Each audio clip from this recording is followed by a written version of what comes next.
Welcome back to the bench. My name is Paul and today I'm going to take you step by step on how I painted and weathered my Copper Estate model's Lancia Armoured Tender. Last video we built it and we left it in sub-assemblies for easier painting. This becomes immediately useful as I always decide to prime the entire model with black primer. Not only will this allow subsequent layers of paint to stick, but by using black we can ensure that any areas we miss later on will remain black and simply look like shadow. It also unifies our surface, allowing us to more clearly see the textures we added last time around. The interior of this truck was made from wooden planks, so I grabbed an appropriate brown tone and began to base coat all of our wooden surfaces across the model. This coat will act as a base for a chipping effect soon, so total coverage is not the priority. I also made sure to hit the undercarriage wooden parts with this colour, including the storage box on the side. After that I added a much lighter tone and added a second coat to highlight our previous work and suggest more wear in the areas that would see more foot traffic. Again, I don't mind if different planks end up looking like different colours. The variation now will just add slight interest later. I gave the leather seat cushion a spray here too, and I'll explain why shortly. But before we get onto that, I sprayed a layer of AK's chipping medium over our work so far to set us up for the wear and tear. Quote unquote correct colours for Irish armoured vehicles are often hard to find, but the coloured instructions provided suggest a super dark green, so that's what I decided to start with here. This was a mix of blacks, browns and Vallejo's bronze green, and I applied it in thin mottled coats to begin creating our base colour. This was applied everywhere, from our just painted wooden areas to all of the exterior facing armour parts and the undercarriage. I wanted to start super dark here and build up my highlights and layers, so quickly found myself adding a few drops more of Vallejo's bronze green into the mix in the airbrush cup, caught the upper areas of the armour plates to add a bit more life into the super dark appearance. Again, I did this on all of our green parts. After that I grabbed an old stiff brush, dampened it with water, and I began to attack the wooden areas. The chipping fluid gets reactivated by water and breaks up, taking the paint above it away with it. This is where all the time texturing the wooden parts with a wire brush pays dividends. Uneven surfaces and edges catch really nicely and ensure that the wear and chipping is not uniform. I switched between a few different brush types here, each brush gives a different effect, and so it's just a case of experimenting until I was happy with the result. This process was continued down onto the floor, which would see the troops constantly walking and moving about, but this time I also employed a bamboo skewer to add some targeted chipping and wear along the edges of the escape hatches at the rear. Moving along with our painting, I decided to paint up the cab, so I used a dark grey paint to pick out the floor and some of the details and controls. I struggled to find references for this, but using a similarly dark colour will mean that any noticeable differences when it's all closed up will still be super subtle. With the grey out, I also picked out the fuel tank. This will help to break up the monotony of the green everywhere. I decided to use some Army Painter speed paints for the steering wheel and for the seat. I find they provide a really good basis for natural tones like leather. These are a special formula of paint that is super thin but highly pigmented, so they pull away from the highlights and into the recesses to provide a form of shading and contrast in one coat. You can see how quickly we get a really rich colour here and some nice effect on the bench seat. This is why we based them light earlier. Metallics came next and I picked out all of the hinges and the handles in the back. I reasoned that if the floor paint is chipped off, then the paint on these would have too, so I gave them each a stippled coat. I gave each bolt on the benches a quick dab of silver also, before moving back to the cab to highlight a few extra pieces to help them stand out. This was rounded out with a few dabs of silver from a sponge to suggest some wear from the driver and passenger on the floor of that cab too. The speed paints give a good starting point, but I like to come back with a lighter colour and add some texture to this leather seat to suggest that it's cracked or damaged. The version 1 speed paints, which I have, also reactivate with water, which we can use to blend out some of these chips in areas that we go too far. Next up came my favourite, a dark brown enamel wash on our interior surfaces. This will help to separate each different component and will seep into the details like the wooden textures we added and the seams between the planks.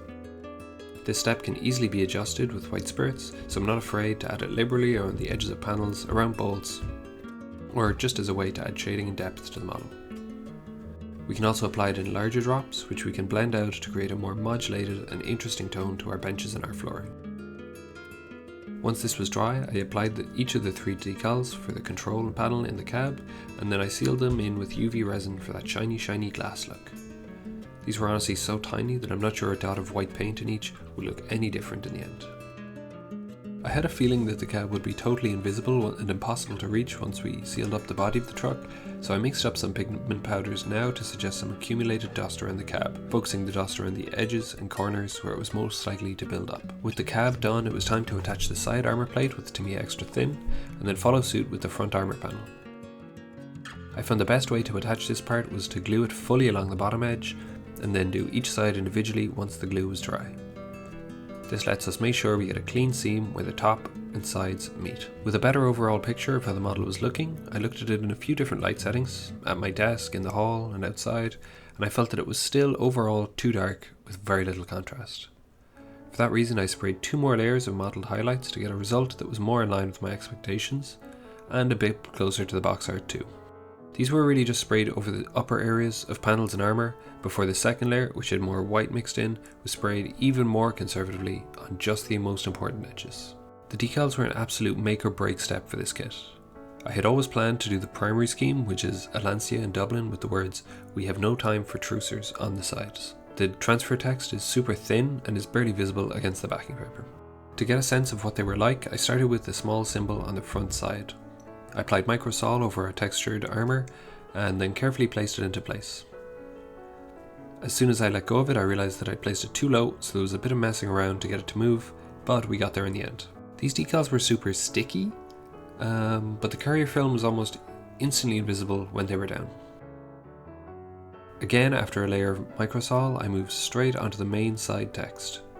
What I didn't realise at first is that this text is broken up into 3 parts for easier application. I'll be honest, I made an absolute show of myself trying to get these into place. Once they were vaguely in place, a lot of adjustment was needed with tweezers and water to get them where I wanted them.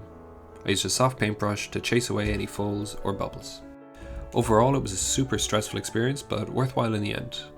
I think all of the issues I encountered just stemmed from the fact that I haven't used CSM's decals before, and I found they behave differently to like a Tamiya kit, for example. At least with handwritten messages like these ones, there's a bit of leeway compared to specific official markings. If I look at pictures of the real vehicle, I know my writing is too low down, but something like that just really isn't a deal breaker for me.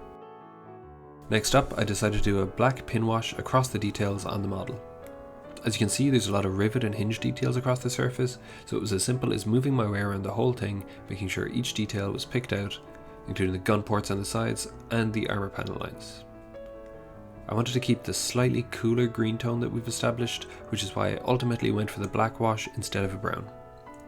Pretty straightforward step. I'd say the hardest part is just making sure that you haven't missed anywhere. Once I was finished applying it all over, I came back to where I started with a brush dampened with white spirits to clean away any excess and smooth out some of the transitions. This is a pretty essential step. Pools of wash are an immediate immersion breaker for me. The effect was finally rounded out with a step of highlights. I mixed a lighter tone into our bronze green colour and tapped each of the rivets and raised details with it. This is a fairly subtle step in the end, but it's one of those steps that really helps to bring the overall look of the model together. While the small brush was out, I got some lighter brown tones and refined some of our wood textures and the places that we missed with our chipping. I made sure that my highlights and brush strokes followed our imaginary wood grain here. I was having such fun with the storage box that I decided to get a dark brown metallic and suggest some chipping or wear here too, using a mix of washes and painted chips. To break up the green, the Free State kindly left some shining gold elements across this truck. The engine radiator, and the lights to be exact. To set us up for a more effective gold, I base coated our soon-to-be gold elements with a dark brown acrylic. I used the classic chrome marker to fill in the lights at this stage also. Super satisfying. Because I didn't have a desaturated enough gold paint out of the bottle, I mixed a super rich gold with a silver to get it closer to my expectations. I then applied it with a brush, focusing the most paint on the most exposed areas. This will add to the metallic effect in the end. We'll get the shimmer of the paint, but also a more global light effect with the dark brown in the recesses. When I'm dragging the brush here, I'm making sure to end my strokes at the top of the piece. This way the largest deposit of paint will end up at the brightest point and we can control our gradient better. A similar approach is taken with the lights. I'm not trying to get an overall coverage, I'm just happy to pick out the most raised or exposed surfaces. Can't forget our padlock. I also decided to pick out some of our ring nuts in a silver. This can be seen in the restored version, and whether or not it will be accurate for the truck at this time, it looks a lot more interesting, so I'm doing it. The centres of the wheels also got some gold according to the paint guide, and then I carefully painted around the edges of the tyres with a light grey colour.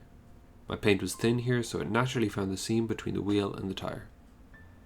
With the edges vaguely protected, I sprayed the same grey over the rubber tyres to give them the distinct light colour. This was just quicker than building thin layers by brush, although that's how I would have done it in the past. Clear parts were then glued before weathering could begin. Inspired by Night Shift's Ferdinand, I decided to try to simulate smudged chalk or paint. I painted on dots of white oil all over the transfers and then blended them or streaked them out using white spirits. This truck depicts a vehicle based in Dublin city centre, so I decided to keep weathering to a minimum.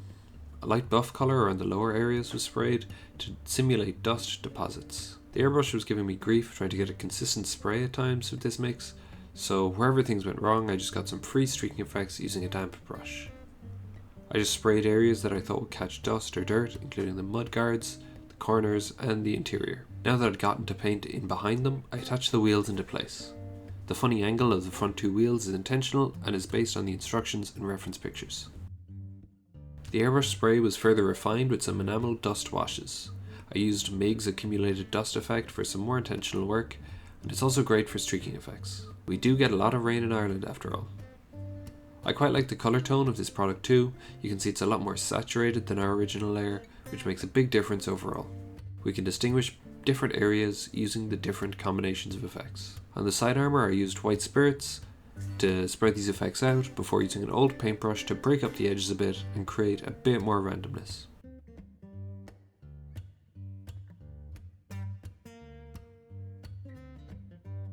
My final step was to bring out the oils. We now have a clear picture of what our final product will look like, so we can use these oils to add some extra colour or depth to areas that seem lacking.